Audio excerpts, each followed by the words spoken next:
शिक्षक साथियों नमस्कार। मेरे चैनल एडुकेटर जी में आप सभी का हार्दिक अभिनंदन है। यह वीडियो विशिष्ट शिक्षक नियमावली के अंतर्गत नियोजित शिक्षकों को मिलने वाले राज्य कर्मी के दर्जे के सक्षमता परीक्षा को लेकर है। इस वीडियो में जानेंगे कि नियोजित शिक्षकों के लिए सक्षमता परीक्षा कब कब होगी। जी हाँ, कब कब का मतलब परीक्षा में मिलने वाले 3 चांस से है। इस वीडियो में बहुत सारे बिंदुओं पर चर्चा करेंगे कि फॉर्म कब तक भरा जाएगा, कब परीक्षा होगी तथा कब तक रिजल्ट हो जाएगा तथा पास मार्क्स कितने का होने वाला है। और इसी वीडियो में इससे संबंधित एक वीडियो क्लिप भी देखेंगे जिससे सारा कुछ क्लियर हो जाएगा। तो अब यह तय हो गया है कि सभी नियोजित शिक्षकों को परीक्षा पास करना ही होगा तथा यह परीक्षा दिसंबर माह में संपन्न भी हो जाएगी। वही बातें सामने आ रही है कि इस परीक्षा का फॉर्म भरना नवंबर माह के अंत तक संपन्न हो जाएगा। साथ ही इसका रिजल्ट जनवरी माह में हो जाएगा। परीक्षा में 40 से 45% के बीच पास मार्क्स रखा जाने वाला है।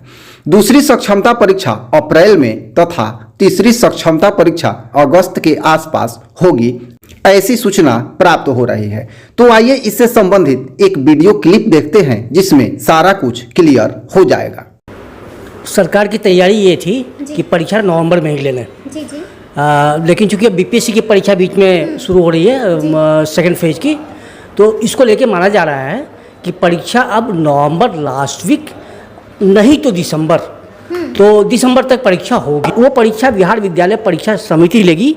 हालांकि अभी तक शिक्षा विभाग ने बिहार विद्यालय परीक्षा समिति को परीक्षा लेने संबंधी कोई प्रस्ताव नहीं भेजा है। नहीं भेजा है वो इसलिए कि जिस नियमावली के तहत परीक्षा होनी है वो नियमावली पहले तो नोटिफाई हो जाए। तो अभी वो नियमावली विशिष्ट अध्यापक नियमावली जिसका ड्राफ्ट आया था, जिस पर 1 लाख से अधिक सुझाव लिए गए थे, वो नियमावली अब आने वाली है। वो नियमावली जैसे ही आएगी तो उस नियमावली के आलोक में बिहार विद्यालय परीक्षा समिति को प्रस्ताव जाएगा। लेकिन सैद्धांतिक सहमति बन चुकी है, या कहिए कि सैद्धांतिक तौर पर यह निर्णय लिया जा चुका है कि यह सक्षमता परीक्षा बिहार विद्यालय परीक्षा समिति लेगी।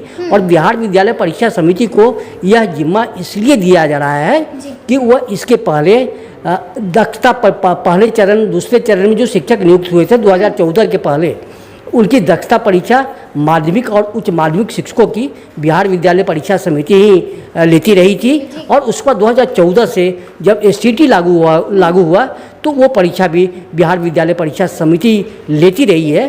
तो इससे इससे लग रहा है कि ये परीक्षा बिहार विद्यालय परीक्षा समिति उसी पैटर्न पर लेगी जिस पैटर्न पर वह दक्षता या एसटीटी ले रही थी। मतलब ये एक बड़ी बात है कि पैटर्न भी वही हो सकता है। करीब पैटर्न वही होगा, क्योंकि उस दिन आपको याद होगा कि 2 नवंबर को गांधी मैदान में मुख्यमंत्री नीतीश कुमार जी ने साफ साफ संकेत दे दिया है कि हम एक मामूली परीक्षा लेकर इनको राज्यकर्मी का दर्जा देने जा रहे हैं। तो मामूली परीक्षा का मतलब ही हुआ कि बीपीएससी जैसी कठिन परीक्षा नहीं होगी, वैसा कठिन सिलेबस नहीं होगा इनका। और चूंकि परीक्षा बिहार विद्यालय परीक्षा समिति लेगी तो बिहार विद्यालय परीक्षा समिति का भी पैटर्न वही रहेगा। तो यही माना जा रहा है। अच्छा, लेकिन एक सवाल ये भी है सजल जी, क्योंकि लगातार हम लोग भी शिक्षक संघों से बातचीत कर रहे हैं और सबकी अलग अलग प्रतिक्रियाएं आ रही हैं। कल हमने बिहार राज्य प्रारंभिक शिक्षक संघ से बातचीत की। माध्यमिक शिक्षक संघ ने भी एक पत्र जारी कर दिया और साफ कहा कि आज भी अपने बात पर हम कायम हैं, हमें बिना शर्त राज्यकर्मी का दर्जा चाहिए। तो आपको लगता है कि नियोजित शिक्षक परीक्षा देंगे? क्योंकि प्रारंभिक ने भी इनकार कर दिया, माध्यमिक ने भी इनकार कर दिया। देखिए, शिक्षक संगठनों ने साफ कह दिया है कि हम परीक्षा नहीं देंगे। ठीक है। लेकिन आपको याद होगा कि जब पहली अध्यापक नियुक्ति परीक्षा हुई थी तो उस पर भी शिक्षक संगठनों ने साफ कर दिया था कि हम परीक्षा नहीं देंगे। बावजूद 60,000 शिक्षक परीक्षा में बैठे और 28,000 शिक्षक क्वालिफाई किए। तो इस बार भी अगर ये परीक्षा नहीं देने के अपने स्टैंड पे कायम रहते हैं, इसके बावजूद मुझे लगता है कि फिर भी 2 लाख शिक्षक बैठ जाएंगे मिनिमम। बैठ जाएंगे। हाँ, 2 लाख मेजोरिटी बैठ जाएंगे। 2 लाख शिक्षक बैठ जाएंगे। और ये 2 लाख शिक्षक जो होंगे वो एसटीटी और टीटी वाले शिक्षक होंगे। और इसमें वही शिक्षक नहीं बैठेंगे जो सेवानिवृत्ति की कगार पे हैं या जो दक्षता परीक्षा वाले प्राइमरी में हैं, तो उनको थोड़ी दिक्कत होगी, वो नहीं बैठ सकते हैं। लेकिन बाकी शिक्षक बैठेंगे। परीक्षा नहीं देने वाले वैसे शिक्षक होंगे जो या तो सेवानिवृत्ति की कगार पे होंगे या जो पहले फेज के दक्षता परीक्षा वाले, या ऐसे कहिए जो 2006-7 के नियुक्त शिक्षक हैं, 8 के नियुक्त शिक्षक हैं, उनको थोड़ी दिक्कत होगी परीक्षा देने में। लेकिन बाकी शिक्षकों को परीक्षा देने में कोई दिक्कत नहीं है और वो क्वालिफाई करेंगे। मेजॉरिटी शिक्षक क्वालिफाई करेंगे और राज्यकर्मी का दर्जा लेंगे। लेकिन शिक्षक संगठनों का ये कहना कि आप हमारी परीक्षा लिए बिना हमको राजकर्मी का दर्जा दे दीजिए, उनकी मांग वाजिब है। हाँ बिल्कुल, उनकी मांग इसलिए वाजिब है कि भाई अब और कितनी परीक्षाएं हैं, दक्षता परीक्षा, टीईटी, एसटीईटी, तो वो तो उनका कहना भी वाजिब है कि जब हम ऑलरेडी परीक्षा दे चुके हैं तो फिर एक परीक्षा और क्यों? तो ये है, उनको लग रहा है कि ये परीक्षा नहीं हमसे ली जा रही है। हाँ, अपमानित हो रहे हैं और हतोत्साहित महसूस हो रहे हैं, ये है।